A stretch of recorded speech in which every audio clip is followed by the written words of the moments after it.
Glenn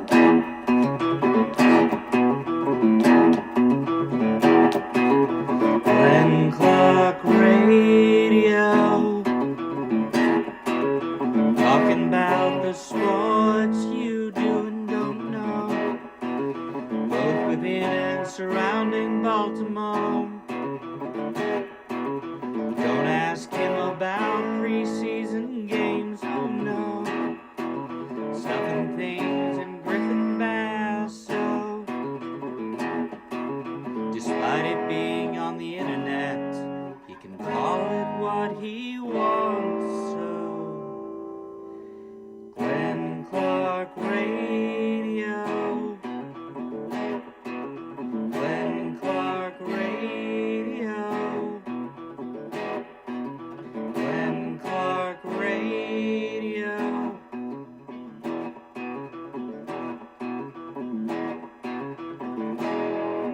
Duke sucks.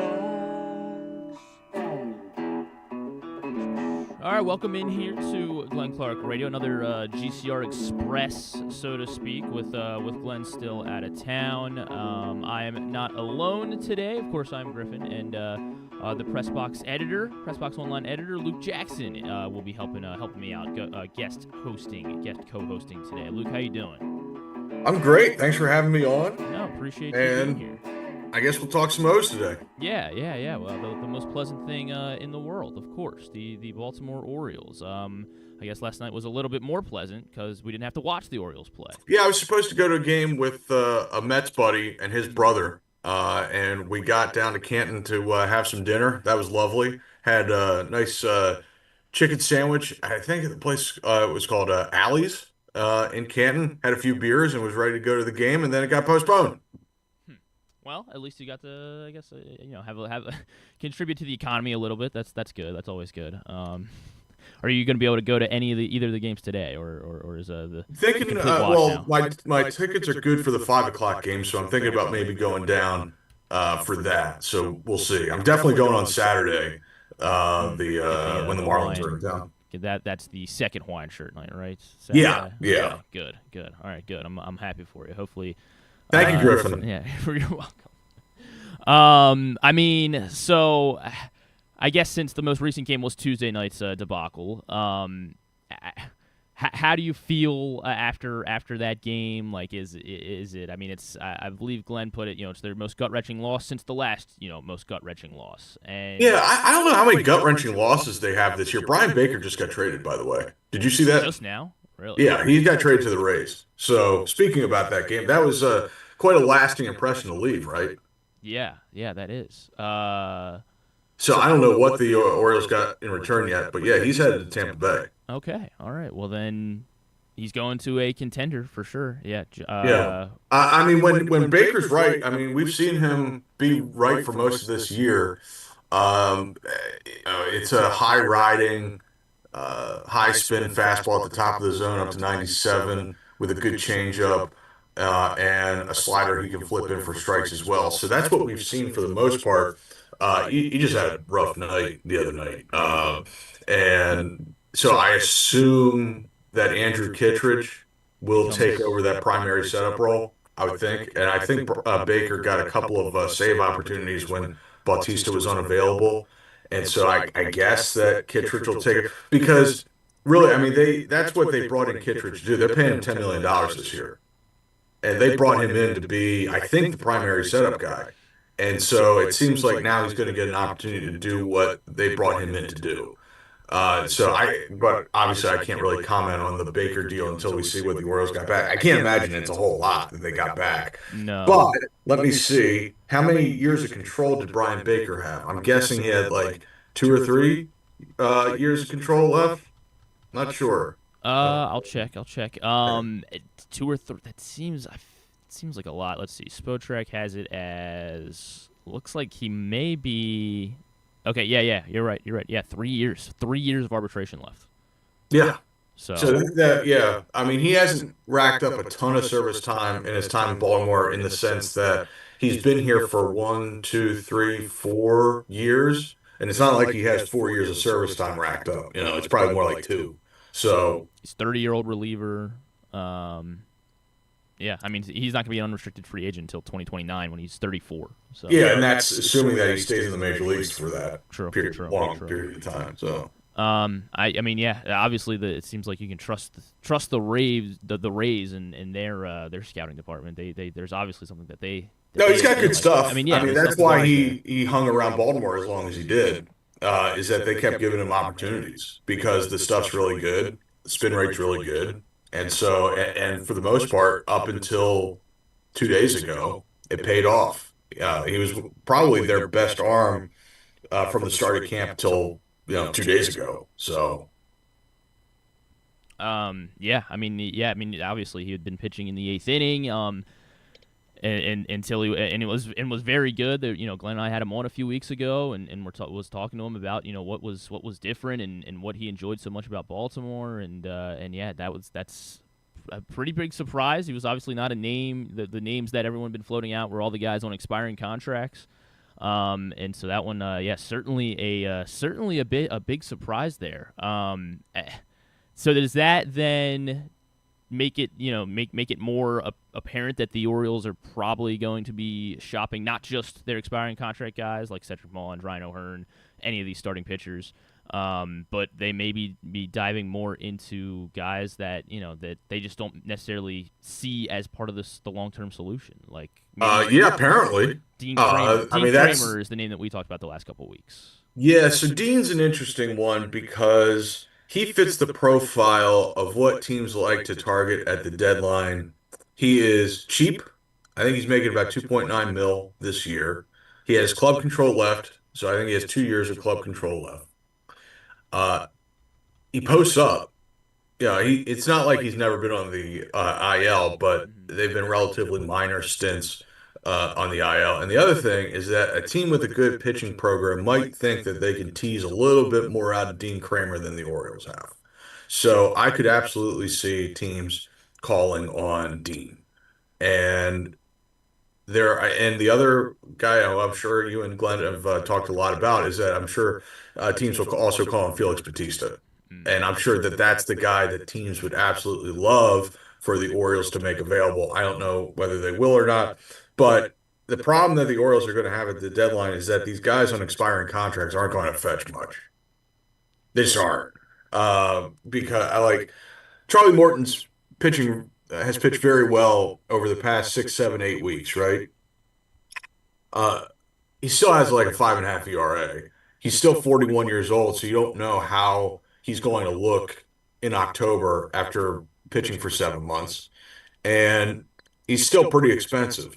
So if you trade for Charlie at the deadline, you're going to have to take on about 5 million in salary for the rest of the year. Not that that's a deal breaker, but there are cheaper guys out there, is what I mean. Right. And you don't know what the ownership situations of some of these teams are. You don't know if owners are telling their GMs, "Hey, I don't want to take on much salary," that sort of thing. So, and you look at the other guys with expiring contracts, like is Cedric going to fetch much? Probably not. Is Andrew Kittredge going to fetch much? Probably not. And you can go up and down the line. Ryan O'Hearn could perhaps fetch a little something just because more of a market for him. Maybe because offense is so down around the league that there are a lot of contending teams that could use a left-handed bat like Ryan O'Hearn. Just because there, no one can hit, it seems like. And I mean, there are teams like the Cubs who mash, but I mean, the Phillies are a perfect example of a team that is really good, has a really good starting staff. But you look at the bottom half of their lineup, and it's pretty soft for a team with a 250 plus million payroll. And there are a lot of teams like that that are contending, that are really good, but you look at their lineup, and it's like they could use a bat or two. And that's just the lay of the land in baseball in 2025. You know what I mean? Yeah. Yeah. I mean, it's very interesting. The Felix Bautista one that's probably the most that would get the most reaction out of folks here. Oh, and the other thing is, if you're trading for Bautista, you're hoping that the stuff returns back to pre-Tommy John form next year, a little farther away from Tommy John. Yeah, is what I would think. Right. But the stuff is so big that even if he's not quite himself, you can still rack up saves, get a lot of people out like he has this year. I mean, the big issue that Felix has is that if someone gets on base, it's a double or triple. That's true. And, I mean, now he can get himself out of those jams, but that seems like it's even more of an issue now than it was prior to Tommy John. Like that, like on Tuesday,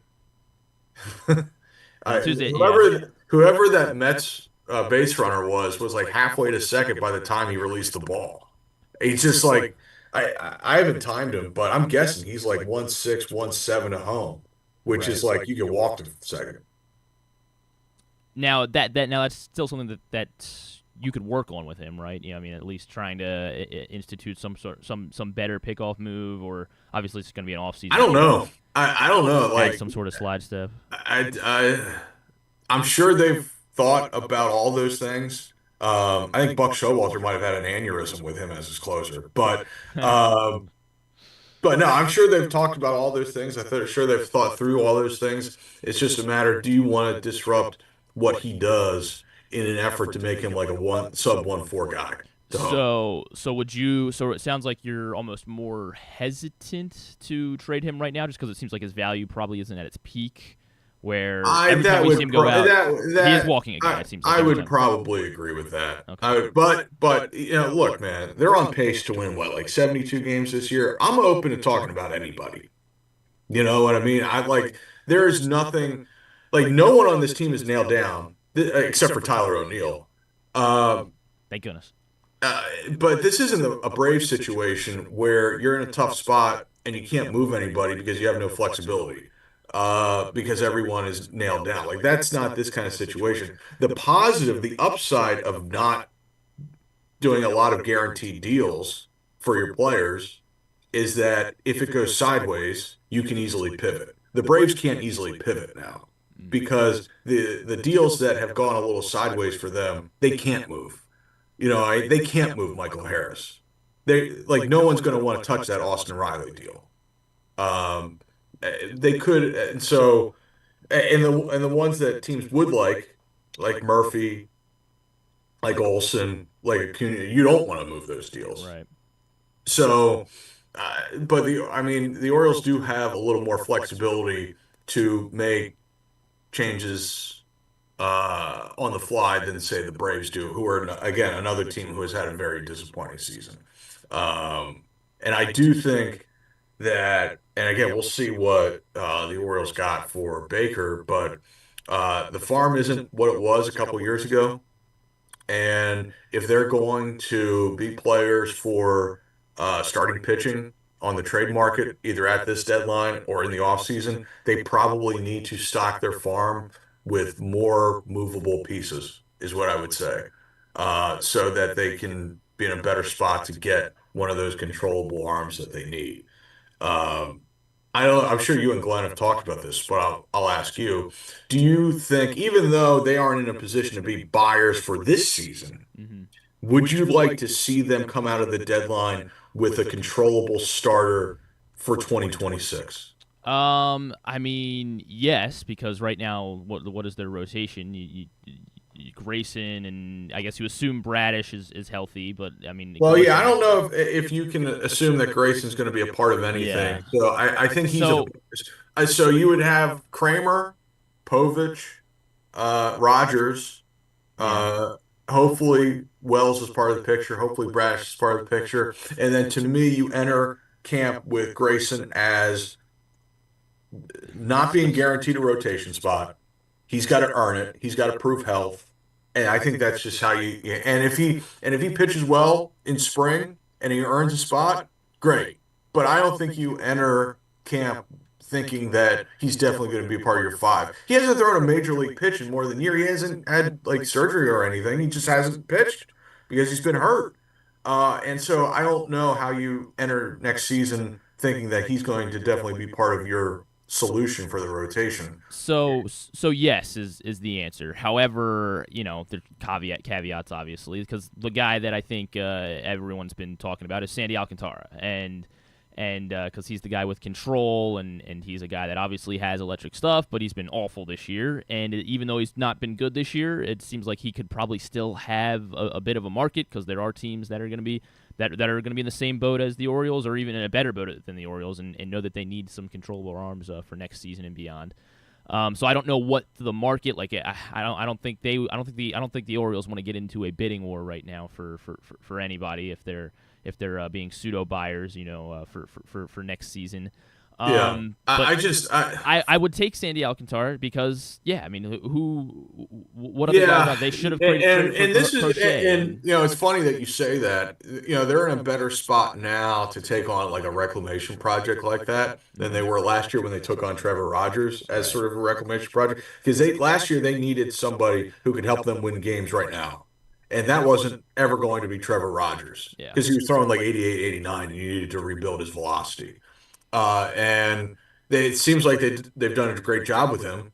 But weirdly enough, they're in a better spot to do that now, to take on somebody with team control who basically needs time. Because it's not like you're going to win anything this year anyway. And I don't know if today marks the start of selling off pieces. I guess it does. Yeah, I mean, what happens if they win the next 5 games going into the All-Star break? Does that change anything for you? Not really, because they would need to totally overhaul their rotation. If they wanted to make a run at this, they would need to totally overhaul their rotation, and I don't know if they have the wherewithal to do that right now.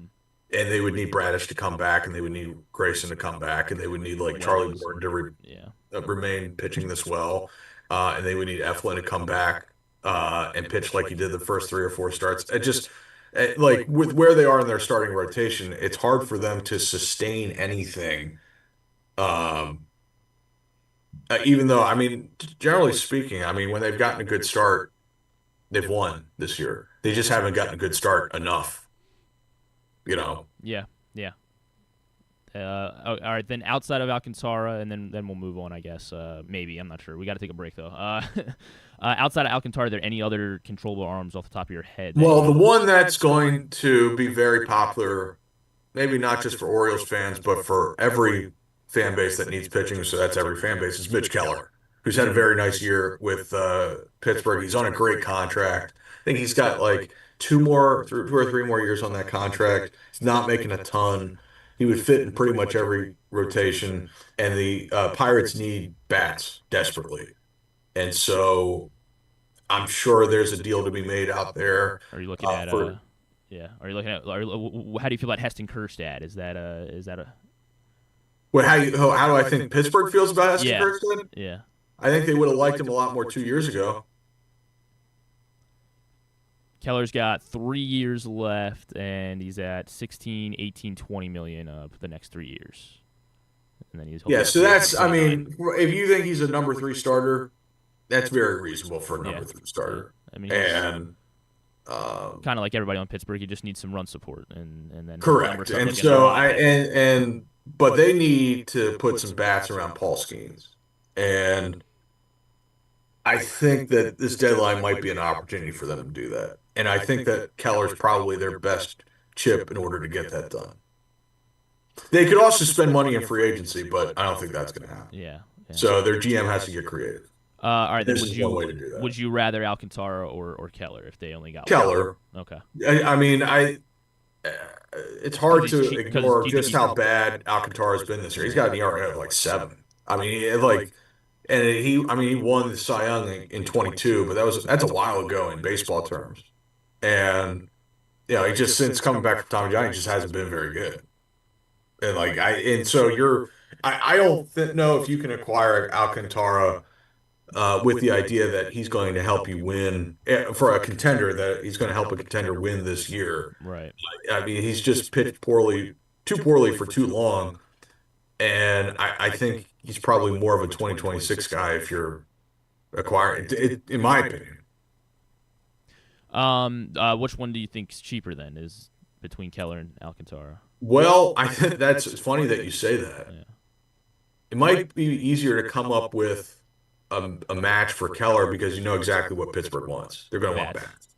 And so if you have excess bats somewhere for a contender, it's probably going to be an easier match. Whereas I guarantee you that Peter Bendix, the new GM with the Marlins, is going to be asking Cy Young prices because he won the Cy in 22, and presumably it's still in there somewhere, but we just don't know when that's coming. But I assume that that's what Peter's going to be asking for.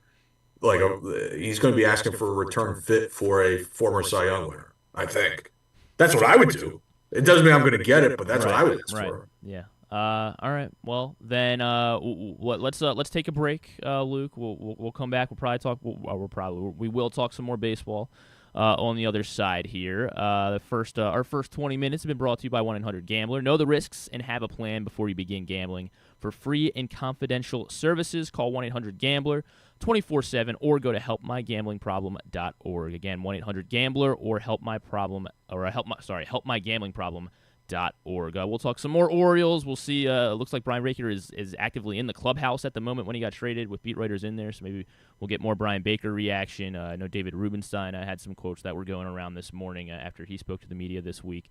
We'll dive into it all on this express version, a Thursday edition of GCR.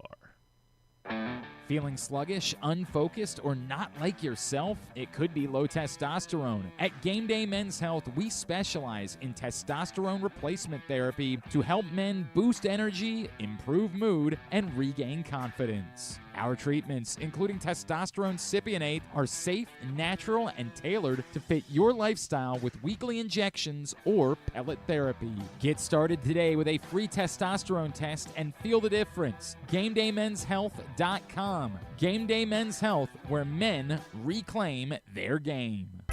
Summer just got a whole lot merrier at Live Casino. Win your share of $30,000 during Christmas in July. Earn entries starting July 1st. Dash in on Saturday, July 26th to be one of 50 winners to unwrap top-of-the-line electronics, home appliances, free play, and other great gifts. Go all in on good cheer at Live Casino. At Erndale Mills. Must be 21. Please play responsibly. For help, visit mdgamblinghelp.org or call 1-800-GAMBLER.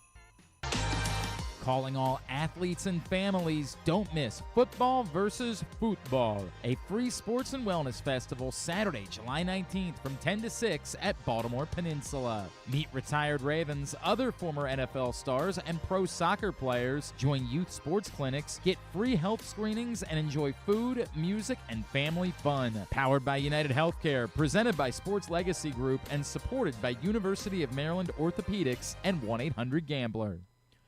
For the latest news from the world of Maryland high school sports and football season previews that you can find all summer long, check out countysports.zone, proudly sponsored by your local Toyota dealer and buyatoyota.com. Again, head over to countysports.zone for the latest on all high school sports in the state of Maryland, proudly sponsored by your local Toyota dealer and buyatoyota.com.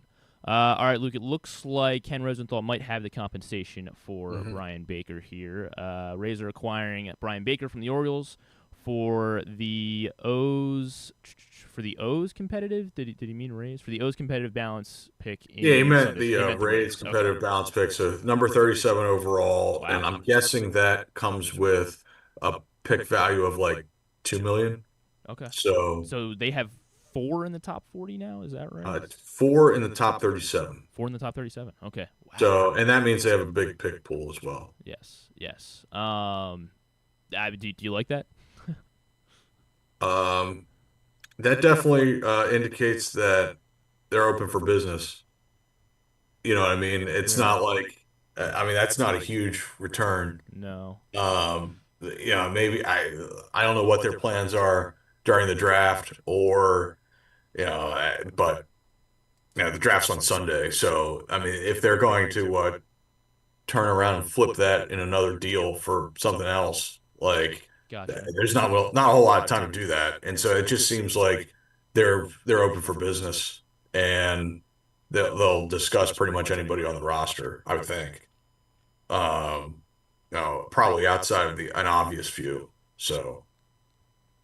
So I guess that's it. It does seem, because we just went over the 3 years of control still with Bryan Baker. So No, I like that for Tampa Bay. yeah, I do because they needed help in their bullpen, and Baker's got big stuff. right. Sometimes it's a matter of consistency with him, but if the Rays like a pitcher, I tend to think that they have good reason to do that, and they've seen him quite a bit. I mean, Yeah. he's probably faced them a lot over the years. So, like, uh, I'm sure Kevin Cash signed off on it. You know what I mean? I'm sure Kevin Cash liked him. All right, so there's the return for Bryan Baker. He was actively in the clubhouse as the news was announced. So he was dapping up and hugging a lot of the teammates. Probably an interesting situation inside the clubhouse with that unfolding live. I mean, just 2 hours before the first pitch of Game 1 today.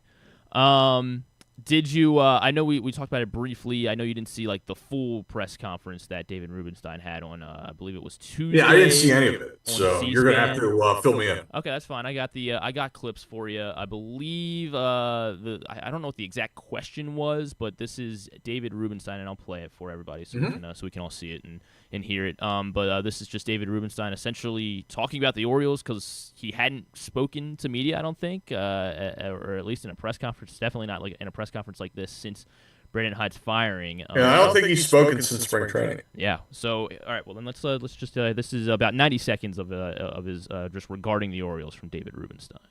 The first 2 years, the year I bought it, we did okay, not as well as we did the year before I bought it. This year has not worked out that well. We have a lot of injuries. We lead the major leagues, I think, in injuries. And what are you supposed to say to a young person who injures his arm? You can't say go out and play. Your arm is injured. So it's difficult. And I'm not able to coach these players very much. I can't tell them what to do. I'm 75. These guys are 21, 22 years old. I mean, I'm so much older than them. I don't really have a hard time getting to them. You got to post on LinkedIn. Well, I've made a like, for example, I one time got them there early on the game. I said I had to make a speech for somebody on prostate cancer, and one of the young players said, "Well, what's a prostate?" And I said, "You'll find out eventually." But so these people are younger. So I leave the baseball to the baseball professionals. My job is to be the owner. It's to help with ticket sales, commercial things, take the blame when something goes wrong. But in the end, you've got professional baseball players, managers, general managers, and they know what they're doing. And baseball is a game of some injuries and so forth. But we have a very good team. We have good players. We won 3 games in a row against the Atlanta Braves the other day. We're going to play the Mets soon, and I think we have a reasonable good chance in the second half of doing much, much better. So there's David Rubenstein, just essentially the state of the Orioles, and seems like he's positive, obviously, and the big, I think, takeaway, the big comment that most people are reacting to is he wants to leave the baseball to the baseball professionals, and he's not doing a whole lot of meddling, if any. Yeah, to me, the big wild card is Arrighetti, right? Like how involved he is, because I think the idea is that whether it's in 5, 10 years, that Arrighetti is the obvious next man up for the to be the primary control person of the Orioles, right? And so I'd be interested to know just how involved Arrighetti is, and I'll take David's word for it that he isn't terribly involved in baseball ops, but there are other people in that ownership group. So that's the first thing that comes to mind for me. So he mentions the injuries. It sounds like he's just kind of more so, just covering for the team.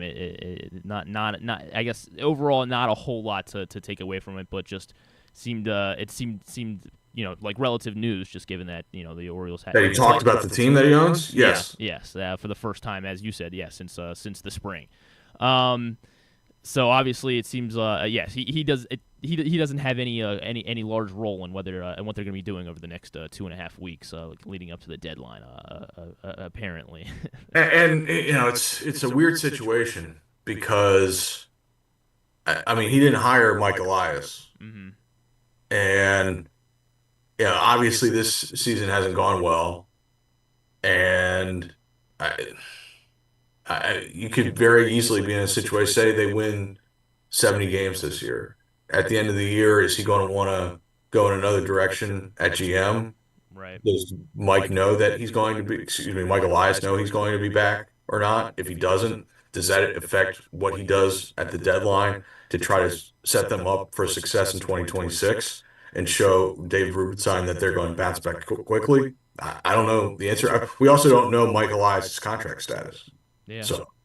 I mean, that was the other thing towards the end there is that Rubenstein said, I expect the team to be much better in the second half of this year, in the second half of the 2025 season. So, it's a whole lot of who knows, I guess, and weird that these comments. I mean, this press conference was on Tuesday, but no one really heard about it until this morning.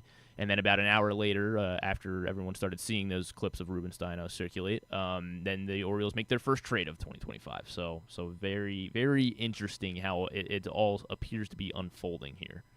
Yeah, I mean, all right. So then, if this is the start of a fire sale, so to speak, who's the next name that ends up getting traded? Would it have to be one of these the 1 year guys, the Mullinses and the O'Hearns? With Baker going out, I think pretty much everyone's probably on the table. Yeah. Except for like Holiday, Gunnar, Cowser, Westberg, Rutschman. Okay. Like aside from those guys, I would think that pretty much everyone's on the table. Like I said, you're on pace to win 72 games. What are you holding on to? Mm-hmm. This isn't working. And you can, make the injury excuse all you want, and that is a reason why this has gone poorly. But either the core group isn't good enough, or the supporting cast you have around them isn't good enough. Either way, it's not working, and you need to make some serious changes to the roster. So I don't know why anybody would be off limits outside of some obvious guys. Ramon Laureano, you think there's a market for him as well? Sure. Yeah. Why wouldn't there be a market for him? He's having a really good year. He was brought in to hit lefties. You didn't do that initially, and then he started sort of hitting everybody. And he's got. I don't know if he can still play center or not. He's played mostly the corners in Baltimore. The arm obviously still there, but yeah, he's got a huge arm. Sometimes too good for his own good, where he'll try to get the out at third and let the runner go to the runner behind go to second, that sort of thing. But he's basically done what they paid Tyler O'Neill to do. Yeah. Really. I mean, this is the kind of production they were hoping out of Tyler O'Neill when they signed him. But I don't think they're switching contracts. Yeah, you're right. I mean, was there any other? Are there any other pressing Orioles storylines then? Now, maybe if we stay on air a little bit longer, we'll see if another trade happens. But I mean, are there any other pressing Orioles? Didn't Rubenstein say something about the salary cap? He did say something about the salary cap. Do we have that clip? I do. Let me hear that. I haven't heard what he said yet. All right, I will pull this one up. All this courtesy of C-SPAN, by the way. When Rubenstein met with the Press Club DC. All right, make sure we start at the beginning here. This is David Rubenstein regarding the MLB salary cap with a new CBA, of course, looming in Major League Baseball. Well, time will tell whether there will be a change or not. I think there's a general consensus in the country, but I can't really speak for the whole country, that we need more equilibrium. We want every team to feel when they begin the season they have a chance to, no matter whether you're in a small city or a big city, to win a World Series.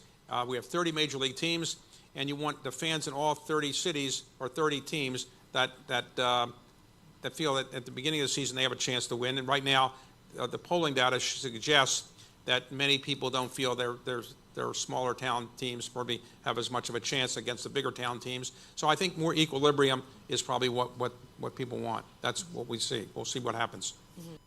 Well, time will tell. All right, so there you go. Seems like he's in favor of a salary cap. I bet he is. You make more money.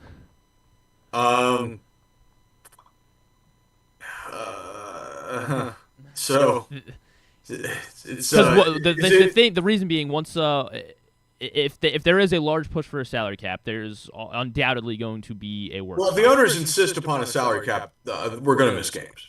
Like that's just going to happen.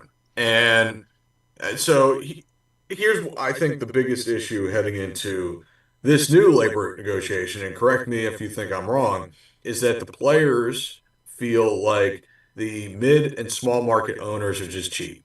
Mm-hmm.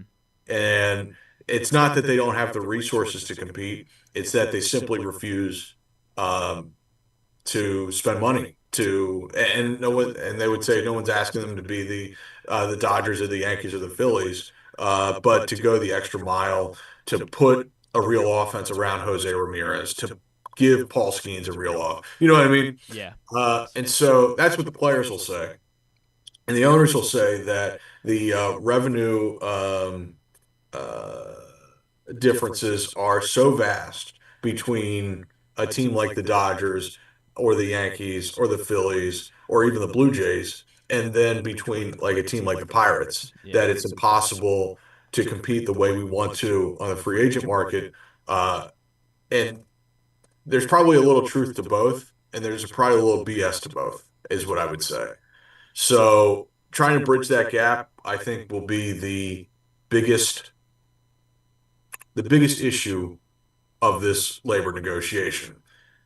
Interestingly enough, Rob being the commissioner, has also been. You're on a first name basis with him? No, yeah, believe it or not, has been. I don't know if he's been directly talking about a salary cap, but he's sort of been dancing around it. And Rubenstein has been a little more direct. I think he's talked about a salary cap like 3 or 4 times already. That is correct. I believe when Jacob Calvin-Meyer quoted that previous quote that we just heard, he said this is the third time that he has been on the record. And so I don't know why the newest owner is the one making this push publicly, because I don't know if any other owner has said anything publicly about a salary cap. If they have, I haven't read anything. Yeah, I mean you're right, because Manfred has been, because Evan Drelich from the Athletic wrote something yesterday, and he said that Manfred is also pushing for a salary cap, which means that that his bosses are pushing for a salary cap, okay. And one of his bosses is David Rubenstein. So, what do you think? I don't want to see a work stoppage in baseball. I mean, I obviously don't want to see that happen. The 94, obviously I wasn't around for the 94 was the 95 season that they the 95 it was the 94 season was cut short, no World Series, and there was that would be disastrous for the sport. Yeah, there were some really interesting storylines that year that got cut down. That was the Expos year, and it seemed like we were headed toward a Yankees Expos World Series, at least potentially. And Buck Showalter was the manager of the Yankees, and I think Dan Duquette was either the GM or like the assistant GM of the Expos. So you're saying if not for the strike, maybe Montreal still has baseball today, or could be. I mean, yeah. Like, what do I think in terms of, should there be a salary cap, or just why? Is it that Rubenstein's going to be the only guy banging this drum? Right now? So I don't know. That is a weird part of it. The salary cap opens up a whole another can of worms. Like, how do you enforce it? Is there a luxury tax like you have in the NBA? Yes. Is it a soft cap like the NBA? Is it a hard cap like the NHL, or is it a fake cap like football? I mean, I don't know. I don't know the answers to that, and like I said, that opens up a whole nother can of worms. They have a somewhat soft cap as it is right now with the luxury tax penalties. Right. And would it matter when we already see that these baseball contracts have millions and millions of deferred money. So would it even how would the salary cap even Right. even take Right. into, And like how the would you AAV for each player? how would you grandfather in the current contracts, especially the ones with huge deferrals? So does this mean I don't know the answer to that. So does this mean this year or in last year, Ohtani is only worth $2 million to the cap, and Or then would 10 his real years, value Ohtani, be like 45.7, whatever the current average, day average is? Yeah, or does it mean in 10 years when Ohtani's getting $70 million a year, and maybe he's not even playing baseball anymore? Does that still count? Does that hit the cap? Yeah. Like that? Yeah, those are the things that you would have to go over, and I just don't think it's necessarily feasible. I think maybe they'll come up with more stringent luxury tax penalties. I think that that's something that they could do. I don't even know how you would initially institute a cap, like you said. I just think there was so many hoops, and ultimately I don't think anybody. I hope nobody is in the business of missing games. Is there harm then to Rubenstein being actively pro salary cap right now, or? I'm just interested why he's the only owner who's willing to publicly. Have they chosen him as the one to do this? Yeah. I don't know. Is he just answering questions and is answering them in a way that he probably shouldn't? I don't know.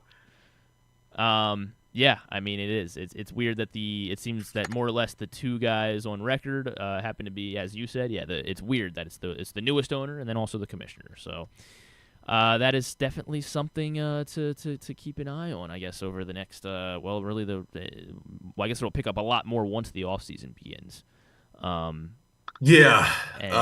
I mean, I don't love to hear all this saber rattling ahead of a labor negotiation that doesn't really start for another 15 months. And it's tough because if they were to actually go into a strike, it seems like Major League Baseball has gained a lot of momentum in terms of as one of the big four sports I mean they've made a lot of really good moves of late. The pitch clock has been a big success. They had a really good postseason last year. Right. The stars are all performing. Like everyone knows who are. They have they have one of the most marketable stars in the world in Shohei Ohtani.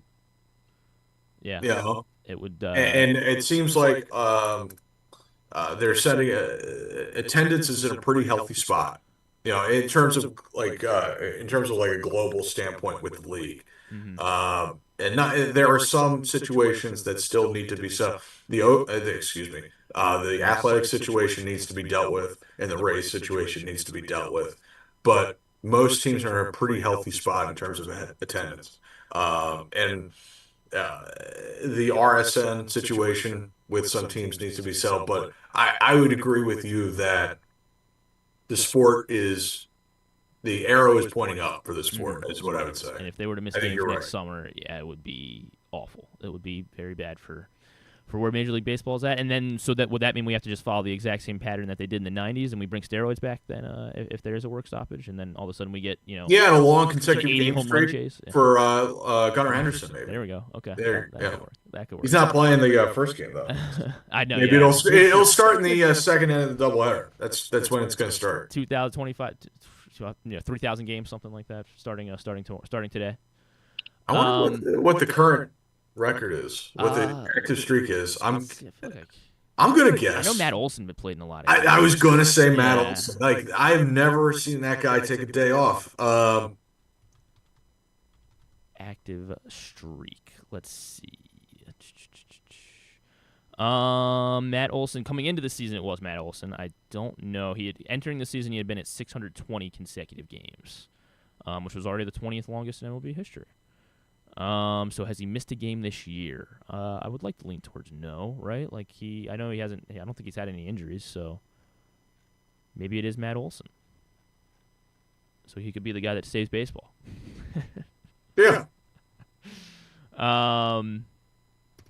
Yeah, I don't have the exact numbers for anybody right now, but yeah, it seems like Matt Olson is apparently Freddie Freeman. That's surprising because Freddie Freeman has battled a few injuries, and Marcus Semien as well are up there among active consecutive. A few years ago, I think it was 2019. Jonathan VR played 162 games, but he didn't necessarily play it.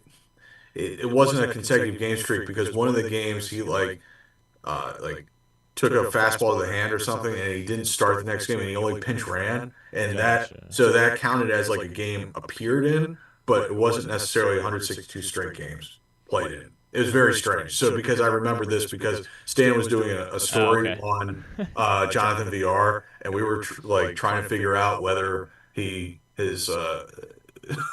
actually had technically played in 162 games or not. Anyway, It is. Matt Olson's at like 700 plus now. He's at, I think it's 705, 7010. that's impressive. Yeah, it is. It is. It started on the May 2nd, 2021.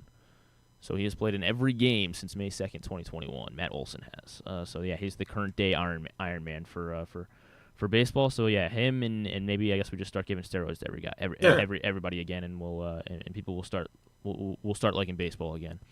All right, then any other pressing Orioles news? Any other pressing press box news, Mr. Luke Jackson, that we have not gotten to yet?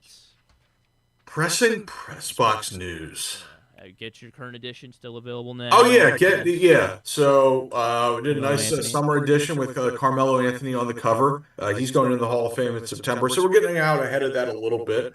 Of course, it didn't really make a whole lot of sense to me to have Carmelo in like a Knicks jersey or a Lakers jersey on a Baltimore magazine, so I went with Team USA I think that because was the right call. Yeah. and that's one of the things he's really known for is his work with the Olympic team and winning 4 gold medals. What else is in there? A lot of lacrosse in there, a lot of Orioles, a lot of Ravens. Travel. Is this the travel? And this is the travel issue, so you'll see stories in the travel section about the bike race, the Maryland Cycling Classic. What else is in there? A nice Q&A with Terry Hasseltine about the events that are coming into the state in the future. What else? Always sports betting stuff. Savannah Bananas. They're coming to town on August 1 and 2. I believe that's sold out. I think that'll probably be the really biggest resale. crowds at Camden Yards this year. And I'm not. No, I'm serious. I mean, yeah, you're definitely right. I mean, there won't be a seat unoccupied in that. I mean, that's going to be the biggest show at Camden Yards this year. Like people love it. People absolutely love it. That'll be the first weekend of August, right? So like August 1st. Yeah, August 1 and 2. So that's Friday and Saturday, I think. Yeah, that sounds. I believe that's right. Yeah, I mean, I wish I could push back. I think you're probably right. Maybe the Yacht Rock cap tonight will try to rival it, but yeah. It's, oh, there you go. That's the good stuff right there. The Yacht Rock cap. But yeah, for latest edition of PressBox at all your local Royal Farms and of course PressBoxOnline.com. All right, then we will wind things down here, Luke. I'll maybe I'll throw you a quick tidbit here because Ronald Acuna hit who we mentioned earlier hit a pair of home runs, yesterday. So he is now tied for 7th, or he moves into the top 7 of players with most multi-homer games out of the leadoff spot. 14 such for Acuna already. Do you think you can name any of the other top 7 guys most multi-homer games out of the leadoff spot in baseball? Active? Baseball history. Baseball history. Brady Anderson? Brady Anderson is on that list. Yeah, he is the lone Oriole in there. Also 14 multi-homer games out of the leadoff spot for old Brady Anderson. Okay. There's only one non-active guy. So there's 5 names remaining, only 1 non-active, 4 active. 4 active. Okay. Trey Turner? Not Trey Turner.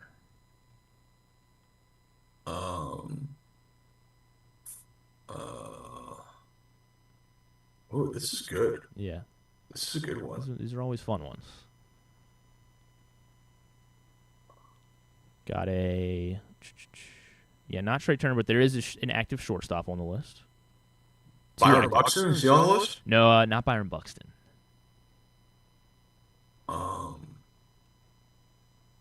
Bobby Witt? Not Bobby Witt, not yet. He's been batting 2nd for Kansas City, I think. Yeah, I was thinking maybe. Yeah, that's a bad guess. No, it was a fine guess. He's a good shortstop. Who are they? Guy the Orioles are going to see today. Oh, Lindor? Yep, Francisco Lindor, 14 multi-homer games out of the leadoff spot. The other guy who, I guess he doesn't play shortstop every game, but a current LA Dodger, Mookie Betts, has the most. Oh, that's yeah. 26 multi-homer games out of the leadoff spot. That is the most all-time. George Springer has 22. He's second on the list. Those another Philly who leads off, Kyle Schwarber, has 21. Oh, that's because you don't think of him as but that's a good one. That's a great one. Yeah. So Betts, Springer, Schwarber, the only guys with at least 20 multi-homer games, and then the one non-active guy on the list, Alfonso Soriano, has 19. Oh, yeah. Games. So I wonder how many of those came in that year in D.C. I think it was 05. He hit 40 home runs, if I'm not mistaken, and he might have led off for them that year. That would make sense then. Yeah. And we were talking about trade deadline decisions. One of the big trade deadline decisions that your boy Jim Bowden made was holding on to Soriano at that deadline, and instead of taking whatever prospects were in return that he was being offered, he took the draft pick at the end of the year by holding on to Soriano, and that draft pick turned into Jordan Zimmerman. Wow. That then did it work out? I guess maybe. Yes, it worked out. Yes, Jordan Zimmerman was better than anybody that we've gotten. Yes. Okay, all right, fair enough. Then yeah, Bowden knows what he's doing. Why doesn't he have a job? Is he the guy that you want to see? If Rubenstein's fed up with the 70-win Orioles this season, is he the next guy you want to see in Baltimore? I tell you what, that would be very entertaining. That would be pretty wild. But seriously, I love Bowden on the radio because MLB Network Radio, because so many people in as you know in this space refuse to give their opinion, and they'll just dance around whatever. Bowden will tell you exactly what he thinks. Yeah, you're right. And he knows because he was in the belly of the beast for so long. He knows how agents think, and so he sort of knows how the sausage is made. I enjoy listening to him. Yeah, I do. Bowden's obviously always good, and he's been good to Glenn and I. So yeah, he's a good one. That was your tidbit. We'll go into Tubular, Totally Tubular, brought to you by the Costas Inn. Costas Inn, brand new in Timonium. It's now open at the racetrack's off-track betting center, located on the second floor of the grandstand. It features everything you love about the legendary Costas Inn, including their delicious crab cakes, the sandwiches, seafood, and much more. Steamed crabs are also still available at the original location on 4100 North Point Boulevard, and you can check out the all-new Costas Inn in Timonium. And don't forget to watch as well Stan the Fan Charles's, Ross Grimsley, and our very own Luke Jackson talking baseball every Monday at facebook.com/PressBox Sports. So they're archived on Facebook as well as the PressBox Online YouTube channel as well. Their shows are exclusively brought to you by the Costas Inn, and you guys had a good show this week, right, Luke? Talking some Nationals, evidently with Dave Martinez and Mike Rizzo being relieved of duties down in D.C. Yeah, certainly odd timing with Riz a week before the draft, when they had the number one pick, no less. I guess I wasn't surprised about Davey at all. Mm-hmm. He clearly wasn't going to be brought back next year, and. It's sort of sometimes it gets to a point in the season where it's kind of why bother, because it's not like they're going anywhere. But sometimes ownership gets fed up and they just want to do something. Like this past weekend, they got their asses handed to them by the Red Sox, on 4th of July weekend at home in DC, and perhaps that was the final straw. Gotcha. Yeah. But yeah, make sure you check out those shows every Monday. Ross, Stan, and Luke. Tubular-wise, of course, doubleheader on Masson. I believe Game 1 is also the free MLB TV game of the day. So it'll be starting at 12:05. Will be David Peterson versus Charlie Morton. And then the Mets have not declared a starter, technically. I think Roster Resource had Hagenman. Is that the name of the I wouldn't be surprised if it's a team effort in that second game. Or they bullpen it. Sagano going for the Orioles. Boy, he needs a good one, doesn't he? Yeah, he does. He has not looked. He looks a little gassed to me, pitching in a 5-man rotation for the first time. ESPN has Wimbledon. It's the women's semifinals today. American Amanda Anisimova won the first set against Arina Sabalenka. Sabalenka won the second set, and now she's up 4-1 in the third set over Sabalenka. So Amanda Anisimova trying to get to a Grand Slam final out in London. That's right now on ESPN. So she's up 4-1 in the final decisive set against the world number 1 Arina Sabalenka. So that's right now. After that match ends, it'll be Iga Swiatek versus Belinda Bencic, the other women's semifinal. Good job with the names. Thank you. They're fun to say. I like saying tennis names. Those ones are always fun. My favorite one is on the men's side, Felix Auger-Aliassime. He's a really fun one to say. A Canadian, I believe. Summer League will be basketball will be on ESPN as well as NBA TV. Let's see. Women's Euro, Finland, Switzerland, and Norway, Iceland at 3. So this is the third round of the group stage in the women's Euro. So that's why they're both being played at the same time instead of staggered. Has Cooper Flag played yet? I have not seen any clips of him yet. I know Okay. Julian Reese has played though, and he's made a few big plays for the Los Angeles Lakers. Yeah, he was an undrafted signing. Juju there. Let me get some updated scoring for you in our women's Euro coleslaw pop challenge after France and England won yesterday. England winning not great for me. Because Gonzalez winning that? I believe Ken is safe. Yeah, he is winning. Yes, he is winning. Would you have wanted in, Luke, if we had asked you to? No, I'm good. Come on. You don't want coleslaw popsicles? Okay. Yeah, I'm in. Okay. All right. Next time we'll make sure we ask you, and Okay. will be entered into our next food one. So the big win for John in Little Rock. Who does John in Little Rock have on his? England. So England got a win. So he has points now. KZ's in the lead. Jeremy Kahn and Nick Kelly in second place. 6 points each for myself, Glenn, and John Proctor. John in Little Rock in second to last with 3 points. Kyle Ottenheimer, 0s on the board. So if What is Kyle Ottenheimer up to? I don't know. He's just texting me every now and then. Sometimes because Just hanging out. Yeah. Yes. Yeah. Exactly. Cause Like that guy has missed his calling so far. He needs to be a PA announcer for somebody. Like You're right. He'll only. What a thing he'll voice, do- Kyle Ottenheimer. The only thing he'll do is he'll text me every now and then whenever I tweet like a quote that doesn't make sense, and he'll be like, "This was a good one," and because I'm trying to live tweet quotes during the show, and he'll let me know when I get one that probably maybe should have just stayed in this, stayed a draft.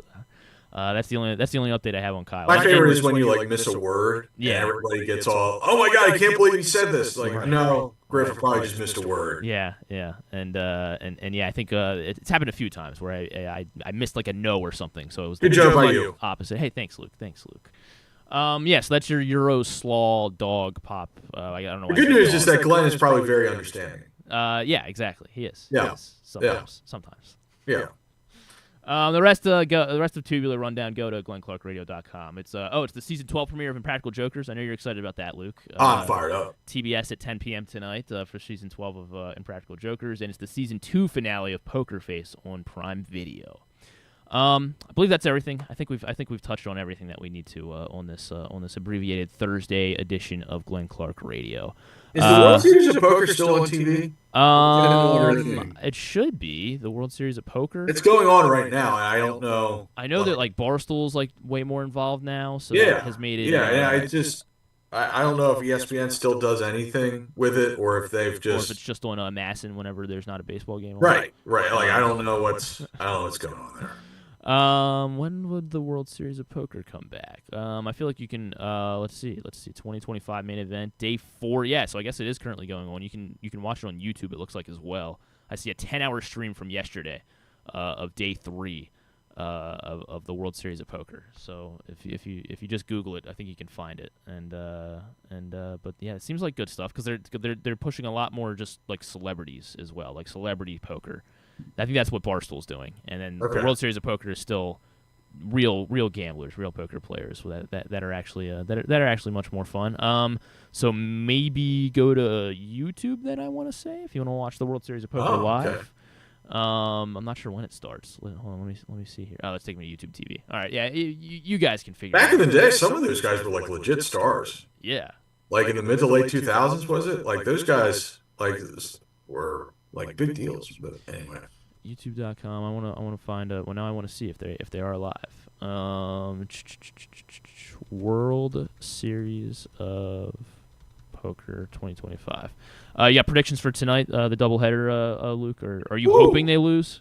Well, Peterson's a good arm. He's got He's a lefty. He's a lefty, so that's going He's a to. lefty. They've been doing better against lefties. Like at one point, I think it was like mid-May, their team OPS against lefties was like 550. They're not a true talent 550 OPS team against lefties. Okay. So they've done, and they're sending out 7 right-handed hitters against Peterson. So I imagine you could see a few left-handed hitters by like the 6th or 7th inning enter the game. And then, like I said, in the second game, nightcap, Sugano needs a good one. Yeah, he does. Yes, he does. Like, yeah, because I mean, really, he's been one of the worst starters of the American League over the past month or so. We'll see if the Orioles can figure it out, steal 2 games over the Mets, and I don't know, maybe make things interesting, but probably not.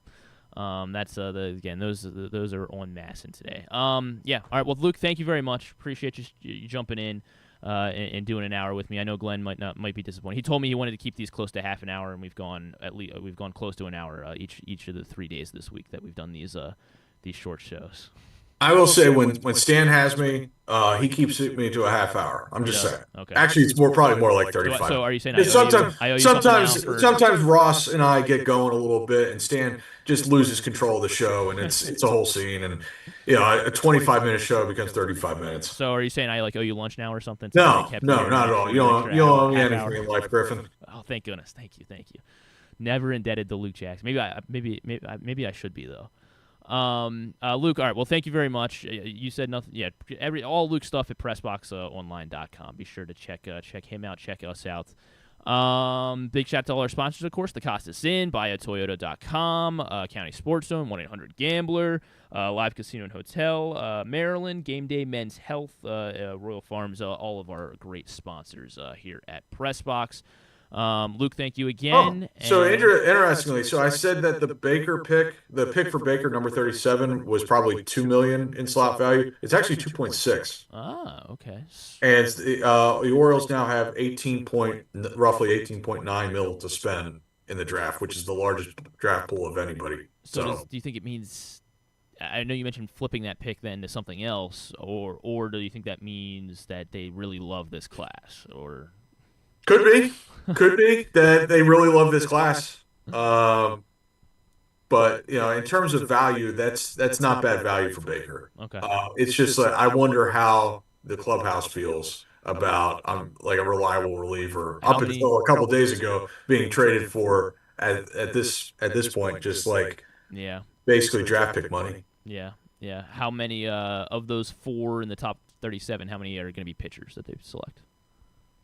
Ooh. I know. I said we're getting out of here. That's a good one. Give you another question. That's a good one. At least one. At least one. Okay.